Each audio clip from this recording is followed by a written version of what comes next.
An uncontested divorce is where both spouses are in complete and total agreement around each and every term of their divorce. And that's in every single order that's required to be filed with the court to finalize the case. So from their findings of fact, conclusions of law, decree of dissolution of marriage or final divorce order, parenting plan if they have children, and all of those provisions within the parenting plan, and the child support order.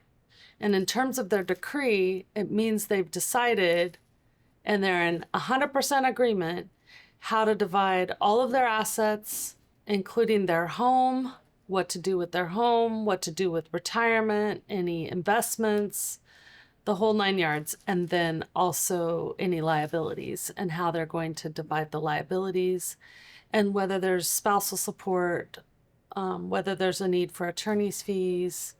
So basically, it's an agreed divorce.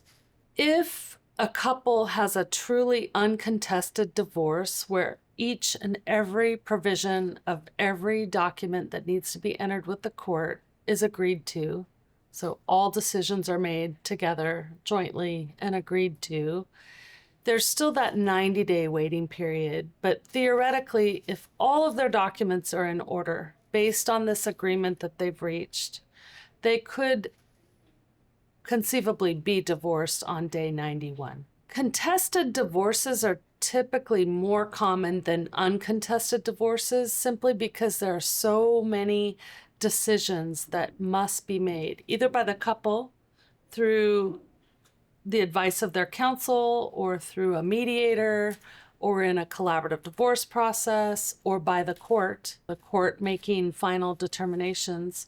There are just a lot of decisions that need to be made in terms of how assets and liabilities are divided, whether there's a need for spousal support, if so, how much, how long, is there a need for attorney's fees, and if so, who's going to pay what? And then for parenting, there's a lot of detail in a parenting plan for children, and also child support needs to be determined. So unless a couple has agreed on each and every term, which is rare, contested divorce is more common. When considering a divorce, it's important that you have legal advice.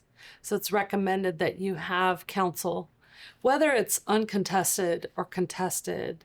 If it's uncontested, you want to get legal advice around the decisions you've made and whether they're in your best interest, whether you're giving up certain legal rights that maybe you ought to consider, whether that makes sense or not, with some advice of counsel.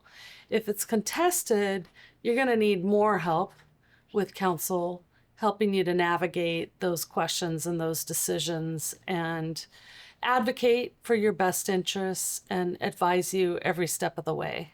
If you have questions whether your divorce will be uncontested or contested, we offer free case evaluations. Contact us to schedule an appointment with a member of our team, and we can answer your questions.